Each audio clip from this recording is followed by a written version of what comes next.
Hello friends, welcome to day trader Telugu and good evening. Sensex 236 points down అయ్యి 43,357 దగ్గర close అయితే Nifty 58 points down అయ్యి 12,690 దగ్గర క్లోజ్ అవడం జరిగింది. మార్కెట్లో ఉన్న లేటెస్ట్ అప్డేట్స్ మాట్లాడుకునే దానికంటే ముందు చాలా సంవత్సరాల నుంచి దీపావళి సందర్భంగా స్టాక్ మార్కెట్లో ముహూర్త ట్రేడింగ్ అని 1 అవర్ పాటు క్యారీ అవుతూ ఉంటుంది. ఈవినింగ్ టైంలో 1 అవర్ పాటు మనకి స్టాక్ మార్కెట్స్ ఓపెన్లో ఉంటాయి. ఈసారి ముహూర్త ట్రేడింగ్ మనకి నవంబర్ 14 అయితే జరగబోతుంది. సో నవంబర్ 14వ తేదీ సాయంత్రం 6:15 నుంచి 7:15 వరకు మనకి స్టాక్ మార్కెట్స్ అయితే ఓపెన్లో ఉంటాయి. అండ్ నార్మల్ మార్కెట్స్లో ఎలాగైతే మనకి ప్రీ మార్కెట్ అలాగే పోస్ట్ మార్కెట్ ఉంటుందో అలాగే ఇక్కడ కూడా మనకి ప్రీ మార్కెట్ అనేది ఉంటుంది. సో 6 నుంచి మనకి ప్రీ మార్కెట్ అనేది స్టార్ట్ అవుతుంది. సో నవంబర్ 14 మనకి ఈవెన్ సాటర్డే అయినా సరే ఈవినింగ్ 1 గంట పాటు స్టాక్ మార్కెట్ ఓపెన్లో ఉంటుంది. ఆ పాయింట్ ఆఫ్ టైంలో మనం ఏదైనా షేర్స్ ని ట్రేడ్ చేయడం కానీ ఇన్వెస్ట్మెంట్ చేయడం కానీ చేయొచ్చు అన్న విషయం అయితే మనం గుర్తుంచుకోవాలి. అమెరికన్ మల్టీనేషనల్ ఇన్వెస్ట్మెంట్ బ్యాంక్ అయిన గోల్డ్మాన్ సాక్స్ వాళ్ళు అలాగే జపాన్ కి సంబంధించిన ఫైనాన్షియల్ హోల్డింగ్ కంపెనీ అయిన నోమ్రా వాళ్ళు వీళ్ళిద్దరు కూడా నిఫ్టీ రిలేటెడ్ గా డిసెంబర్ 2021 ఎండ్ కి చాలా స్ట్రాంగ్ టార్గెట్స్ అయితే ఇస్తున్నారు. అండ్ వాటితో పాటు ఇండియన్ స్టాక్ మార్కెట్ లో వాళ్ళకి సంబంధించిన ఫేవరెట్ స్టాక్స్ ని కూడా వాళ్ళు మెన్షన్ చేయడం జరిగింది. మొదట వాటి గురించి మాట్లాడుకుందాం. రీసెంట్ టైమ్స్ లో వచ్చిన ర్యాలీస్ ని కన్సిడరేషన్ లోకి తీసుకొని ఐటీ అలాగే ఫార్మా మీద అంతకు ముందు ఇచ్చిన వెయిటేజ్ కంటే ఇప్పుడు వెయిటేజ్ తగ్గిస్తున్నారు అంటున్నారు. బట్ స్టిల్ ఐటీ ఫార్మా మీద బులిష్ గా ఉన్నారంటున్నారు. బట్ అన్నిటికంటే వీళ్ళు ఎక్కువగా బ్యాంకింగ్ అలాగే ఫైనాన్షియల్ సెగ్మెంట్ ని ఫోకస్ చేస్తున్నారు అంటున్నారు. అండ్ ఆ సెగ్మెంట్ లో axis bank, ICICI bank, state bank of India ఇవి వాళ్ళ టాప్ పిక్స్ అంటున్నారు. అండ్ ఎంటైర్ స్టాక్ మార్కెట్ లో ICICI bank, axis bank, HCl technologies, M&M అలాగే సన్ ఫార్మా వీటిని అయితే వీళ్ళు ప్రయారిటైజ్ చేస్తున్నారు అంటున్నారు. అండ్ బై డిసెంబర్ 2021 నిఫ్టీ 13,600 దగ్గరగా ర్యాలీ అవడానికి పాసిబిలిటీ ఉంటుందని వీళ్ళైతే ఎక్స్పెక్ట్ చేస్తున్నారు. అండ్ నెక్స్ట్ గోల్డ్మాన్ సాక్స్ వాళ్ళు నిఫ్టీ ఒక target December 2021 point of time కి 14,100 గా అయితే ఇస్తున్నారు ఫ్రెండ్స్. అంటే ప్రెసెంట్ ఉన్న లెవెల్స్ నుంచి ఆల్మోస్ట్ 14-15% దగ్గరగా ర్యాలీ అవుతుంది అంటున్నారు. అలాగే ఇండియాని ఓవర్ వెయిట్ కి అప్గ్రేడ్ చేయడం జరిగింది. కాకపోతే సేమ్ గోల్డ్మాన్ సాక్స్ వాళ్ళు ఏప్రిల్ లో నిఫ్టీని డౌన్ గ్రేడ్ చేయడం జరిగింది అనమాట. సో ఏప్రిల్ కి ముందు జూన్ 2021 నాటికి 10,800 దగ్గర ఉంటుంది నిఫ్టీ అని వాళ్ళు టార్గెట్ అయితే మెన్షన్ చేశారు. కాకపోతే ఈ వైరస్ ఇంపాక్ట్ రావడంతో జూన్ 2021 నాటికి 10,800 కాదు 9,600 దగ్గర ఉంటుందని డౌన్ గ్రేడ్ చేయడం జరిగింది. అండ్ కమింగ్ టైమ్స్ లో బ్యాంకింగ్, ఎనర్జీ అలాగే ఐటీకి సంబంధించిన కంపెనీస్ ఎక్కువగా ర్యాలీ అవుతాయంటున్నారు. అండ్ వీళ్ళకి సంబంధించిన టాప్ 10 కంపెనీస్ లో Reliance Industries, HDFC bank, SBI, DMart, LNT, Apollo hospitals, TVS motors, make my trip అని మెన్షన్ చేశారు. ఇది ఇండియన్ కంపెనీ, కాకపోతే ఇండియాలో లిస్ట్ అయ్యలేదు. నెక్స్ట్ ఫోర్టీస్ ఇవన్నీ కూడా వీళ్ళ ఫేవరెట్ స్టాక్స్ అని చెప్తున్నారు. నెక్స్ట్ ఇంజనీర్స్ ఇండియా వాళ్ళు బైబ్యాక్ అయితే అనౌన్స్ చేయడం జరిగింది. సో కరెంట్ ఆల్మోస్ట్ 70 దగ్గరగా ట్రేడ్ అవుతుంది కదా, వీళ్ళు 84 రూపీస్ పర్ షేర్ లో అయితే బైబ్యాక్ చేస్తారు అంటున్నారు. అండ్ 6 crores 90 lakh షేర్స్ దగ్గరగా వీళ్ళు బైబ్యాక్ చేస్తారు అంటున్నారు ఫ్రెండ్స్. అండ్ దీని రిలేటెడ్ గా రికార్డ్ డేట్ అంటే ఏ డేట్ వరకు హోల్డ్ చేసిన వాళ్ళు ఎలిజిబుల్ అవుతారు ఈ బైబ్యాక్ రిలేటెడ్ గా అనేది అయితే ప్రెసెంట్ అనౌన్స్ చేయలేదు. బట్ ఎక్స్పెక్టేషన్స్ ప్రకారం అది డిసెంబర్ ఎండింగ్ లో ఉండొచ్చు. విప్రో అలాగే టీసీఎస్ వాళ్ళైతే బైబ్యాక్ అయితే అనౌన్స్ చేయడం జరిగింది. అండ్ కమింగ్ టైమ్స్ లో ఇన్ఫోసిస్ రిలేటెడ్ గా కూడా బైబ్యాక్ రిలేటెడ్ గా అప్డేట్ ఉండొచ్చు అంటున్నారు. ఈ అప్డేట్ మనకి మోస్ట్లీ జనవరి కంటే బిఫోర్ రావడానికి పాసిబిలిటీ ఉంటుంది అంటున్నారు. అండ్ దీంతో పాటు నిన్న ఈవినింగ్ మనకి ఇన్ఫోసిస్ ఒక టాప్ మేనేజ్మెంట్ అనలిస్టులతో అయితే మీటింగ్ అయితే ఏర్పరచుకొని కంపెనీ రిలేటెడ్ గా అవుట్లుక్ అయితే ప్రెజెంట్ చేయడం జరిగింది. సో దీని రిలేటెడ్ ఉన్న కీ ఇంపార్టెంట్ పాయింట్స్ మాట్లాడుకుంటే ఇన్ఫోసిస్ వాళ్ళు బిలీవ్ చేస్తున్నది డిజిటల్ టెక్నాలజీలో యాక్సలరేషన్ అనేది స్టార్ట్ అయింది. అంటే మోస్ట్ ఆఫ్ ద కంపెనీస్ అన్ని కూడా టెక్నాలజీ వైపే అడుగులు వేస్తున్నాయి. ఇక్కడ నుంచి 4 to 5 years next 4 to 5 years లో ఎంటైర్ గ్లోబల్ గా బిజినెస్ చేస్తున్న పెద్ద పెద్ద కంపెనీస్ అన్ని కూడా వాటికి సంబంధించిన డేటా అండ్ వాటికి సంబంధించిన బిజినెస్ ని మెరుగుపరుచుకునేందుకు క్లౌడ్ టెక్నాలజీ అలాగే ఆర్టిఫిషియల్ ఇంటెలిజెన్స్ ని ఎక్కువగా యూజ్ చేస్తారని, తద్వారా ఐటీ కంపెనీస్ కి ఇంకా ఎక్కువ డిమాండ్ కమింగ్ టైమ్స్ లో క్రియేట్ అవబోతుందని, గ్లోబల్ గా ఉన్న పెద్ద పెద్ద కంపెనీస్ డిజిటల్ గా ట్రాన్స్ఫార్మ్ అవ్వాలంటే ఐటీ కంపెనీస్ ఒక సహాయం ఉండాల్సి ఉంటుంది. కాబట్టి కమింగ్ టైమ్స్ లో వీళ్ళకి పెద్ద పెద్ద డీల్స్ రావడం అలాగే న్యూ క్లయింట్స్ యాడ్ అవడం కారణంగా వైరస్ కు ముందు ఏ రేట్ తో అయితే గ్రో అవుతాయని వీళ్ళు ఎక్స్పెక్ట్ చేశారో 8-10% గ్రోత్ ఉంటుందని ప్రీవియస్ గా వాళ్ళు ఎక్స్పెక్ట్ చేయడం జరిగింది.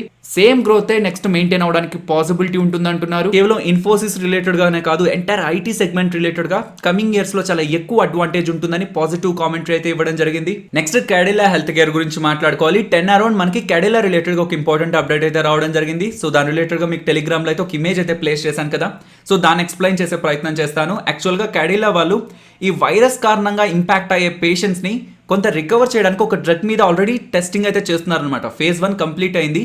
దాని రిలేటెడ్గా phase 2 అంటే నెక్స్ట్ లెవెల్కి ఆల్రెడీ టెస్టింగ్లో అయితే ఉన్నారు. ఆ సెకండ్ ఫేజ్ రిలేటెడ్గా phase 2 రిలేటెడ్గా ఇంట్రాడేలో వాళ్ళు ఒక ఇంపార్టెంట్ అప్డేట్ ఇవ్వడం జరిగింది.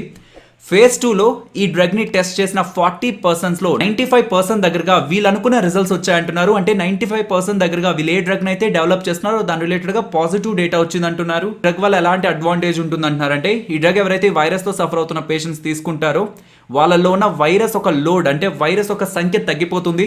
అది ఊపిరితిత్తుల మీద భారాన్ని తగ్గిస్తుంది కాబట్టి ఆక్సిజన్ సప్లై మీదే డిమాండ్ అయ్యే పేషెంట్స్ కి ఇది చాలా ఊరట్టుగా ఉంటుందని చెప్పి క్యాడిలా వాళ్ళైతే అప్డేట్ చేస్తున్నారు. నెక్స్ట్ నిర్మలా సీతారామన్ గారు ఈ రోజు 2,65,000 కోట్ల ప్యాకేజ్ ఆత్మ నిర్భర్ భారత్ 3.0 అని ఎలాగైతే మనకు ఒక ప్యాకేజ్ రిలేటెడ్ గా అప్డేట్స్ అయితే ఇవ్వడం జరిగింది.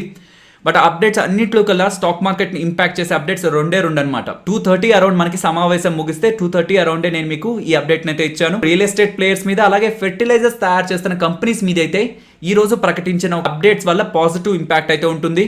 మొదట రియల్ ఎస్టేట్ ప్లేయర్స్ రిలేటెడ్ గా నిర్మలా సీతారామన్ గారు చేసిన పాజిటివ్ అప్డేట్ ఏంటో గమనించే ప్రయత్నం చేద్దాం. ఎకానమీలో వచ్చిన స్లో డౌన్ కారణంగా రెసిడెన్షియల్ యూనిట్స్ యొక్క ప్రైజెస్ అంటే రియల్ ఎస్టేట్ ప్రైజెస్ కొంత ఫాలో అయ్యాయి అంటున్నారు. కాబట్టి రియల్ ఎస్టేట్ సెగ్మెంట్ ని బూస్ట్ చేయడం కోసం ఇప్పటి వరకు సర్కిల్ రేట్ కి అగ్రిమెంట్ వాల్యూకి ఈ మధ్య ఉన్న డిఫరెన్స్ కి 10% దగ్గరగా మాత్రమే ఇన్కమ్ ట్యాక్స్ రిలీఫ్ ఉండేది కాస్త 10% నుంచి 20% చేయడం జరిగింది అంటున్నారు.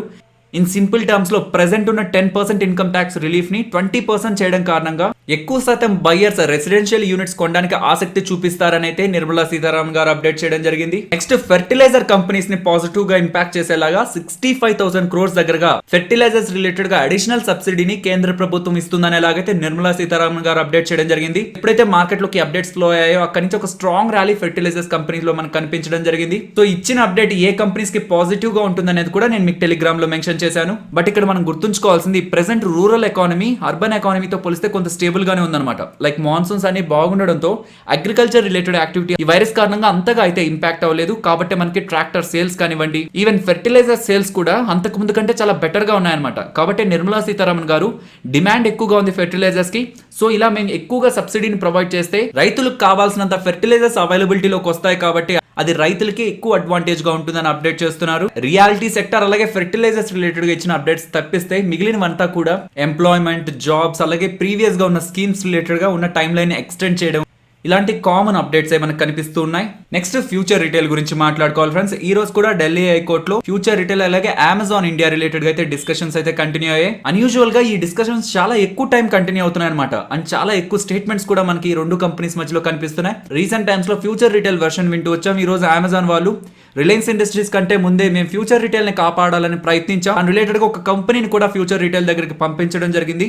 కాకపోతే ఆలోపే ఫ్యూచర్ రిటైల్ వాళ్ళు మాకు చెప్పకుండా రిలయన్స్ ఇండస్ట్రీస్ తో డీల్ కుదుర్చుకున్నారని అది కరెక్ట్ కాదని దీని రిలేటెడ్ గానే మేము రెగ్యులేటర్స్ అయిన సెబీని అలాగే ఎక్స్చేంజెస్ ని అప్రోచ్ అయ్యామని అమెజాన్ వాళ్ళు ఎవరిని అప్రోచ్ అవ్వకూడదని ఫ్యూచర్ రిటైల్ వాళ్ళు వేసిన కేసు అనేది కరెక్ట్ కాదని అమెజాన్ వాళ్ళైతే వాదిస్తున్నారు. ఇక్కడ మనం క్లియర్ గా గుర్తుంచుకోవాల్సింది ఇప్పుడు జరుగుతున్న కేసు ఫ్యూచర్ రిటైల్ అలాగే అమెజాన్ మధ్యలో కాదు. ఇండైరెక్ట్ గా అది జరుగుతున్నది రిలయన్స్ ఇండస్ట్రీస్ అలాగే అమెజాన్ మధ్యలో అనమాట. ఈ డీల్ రిలేటెడ్ గా clarity as soon as possible వస్తుందని అయితే ఎక్స్పెక్ట్ చేయొద్దు ఫ్రెండ్స్. దీని రిలేటెడ్ గా చాలా ఎక్కువ టైం పడుతుంది. నెక్స్ట్ నిఫ్టీ అలాగే bank Nifty support and resistance మాట్లాడుకుందాం ఫ్రెండ్స్. నిన్నటి వీడియోలో మనం మాట్లాడుకున్న నిఫ్టీ సపోర్ట్ 12,690. ఈరోజు 12,690 బ్రేక్ చేసి ఆల్మోస్ట్ 60-70 పాయింట్స్ దగ్గరగా లోయర్ సైడ్ అయితే ఫాలో అయింది. కానీ క్లోజింగ్ మాత్రం 12,690 దగ్గర అవ్వడం జరిగింది. If in case next day opening అనేది 12,690 కంటే పైనే అయ్యి సస్టైన్ అయితే 12,690 నే సపోర్ట్ గా గమనిస్తున్నాను. ఇఫ్ ఇన్ కేస్ అలా కాకపోతే నెక్స్ట్ లెవెల్ ఆఫ్ సపోర్ట్ గా 12,620 ని గమనిస్తున్నాను. అండ్ రెసిస్టెన్స్ ఇమీడియట్ గా 12,760. బ్యాంక్ నిఫ్టీ సపోర్ట్ 27,910 అలాగే రెసిస్టెన్స్ 28,730. రీసెంట్ టైమ్స్ లో వరుసగా మార్కెట్ లో ర్యాలీ వస్తూ ఉండడంతో కాల్ రైటర్స్ చాలా దూరంగా వెళ్ళి రైట్ చేస్తుండడం అలాగే put writers at the money levels దగ్గర రైట్ చేస్తుండడం అయితే కనిపించింది. కాకపోతే ఈ రోజు వచ్చిన కొంత కరెక్షన్ తో కొంత డిస్టెన్స్ అయితే కాల్ అలాగే పుట్ రైటర్స్ మధ్యలో కనిపిస్తుంది. కాల్ రైటర్స్ 13,200 దగ్గర ఎక్కువగా రైట్ చేశారు రీసెంట్ గా. బట్ అక్కడ అన్వైండ్ చేసి 12,900 అలాగే 13,000 లెవెల్స్ దగ్గరే రైటింగ్ అయితే చేస్తున్నారనమాట. రెండు లెవెల్స్ దగ్గర ఇంట్రాడేలో ఆల్మోస్ట్ 1,30,000 దగ్గరగా రైటింగ్ అయితే కనిపించింది.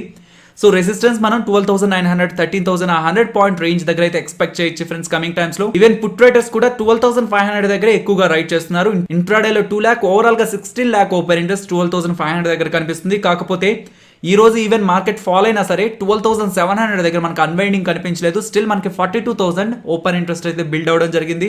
ఇందాక మనం అనుకున్నట్టు 12,690 పైనే మార్కెట్ ఓపెన్ అయ్యి సస్టైన్ అయితే 12,700 లెవెల్ నే మనం ఇంపార్టెంట్ సపోర్ట్ గా అయితే గమనించవచ్చు. సో ఫైనల్లీ ఇది ఫ్రెండ్స్ మన వీడియో నచ్చితే వీడియోని లైక్ చేయండి ఫ్రెండ్స్. అండ్ ఈ వీడియో మన వాళ్ళకి యూజ్ అవుతుంది అనుకుంటే తప్పకుండా షేర్ చేయండి. అండ్ మన ఛానల్ని సబ్స్క్రైబ్ చేయనట్లయితే ఛానల్లో ఉన్న వీడియోస్ని ఒకసారి గమనించండి. ఇఫ్ ఆ వీడియోస్ మీకు ఇంట్రెస్టింగ్గా అనిపిస్తే ఛానల్ని సబ్స్క్రైబ్ చేసి పక్కనే ఉన్న బెల్ ఐకాన్ క్లిక్ చేయండి. మరొక ఇంట్రెస్టింగ్ వీడియోతో మళ్ళీ మీ ముందుకు వస్తాను. అంతవరకు టేక్ కేర్. జై హింద్.